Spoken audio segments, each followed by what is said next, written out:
హైదరాబాద్లో బీజేపీ ఆవిర్భావ దినోత్సవ వేడుకలు ఘనంగా జరిగాయి. బీజేపీ రాష్ట్ర కార్యాలయంలో పార్టీ జెండాను కేంద్ర మంత్రి కిషన్ రెడ్డి ఆవిష్కరించారు. 1980 ఏప్రిల్ 6న అటల్ బిహారీ వాజ్పేయి అధ్యక్షతన బీజేపీని ప్రారంభించడం జరిగిందన్నారు కిషన్ రెడ్డి. ఆనాడు పార్టీని చాలా మంది అవహేళనగా చూశారని, అధికారంలోకి వస్తుందా లేదా అనే అనుమానాలు కూడా వ్యక్తం చేశారన్నారు. బీజేపీకి ఓ ప్రత్యేకమైన సిద్ధాంతం ఉందన్నారు కిషన్ రెడ్డి.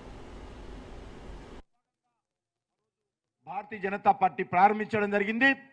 దేశవ్యాప్తంగా అనేక మంది కార్యకర్తలు మరి ఆ రోజు నుంచి నిర్మాణం కావడం జరిగింది.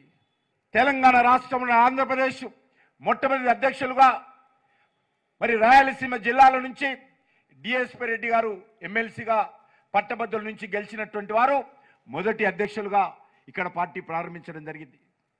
వారి తర్వాత స్వర్గీయ పివి చలపతిరావు గారు, అదేవిధంగా స్వర్గీయ బంగారు లక్ష్మణ్ గారు, స్వర్గీయ వి రామారావు గారు, మరి చిలకం రామచంద్రరెడ్డి గారు, స్వర్గీయ వీళ్ళందరూ కూడా పార్టీకి నేతృత్వం వహించారు.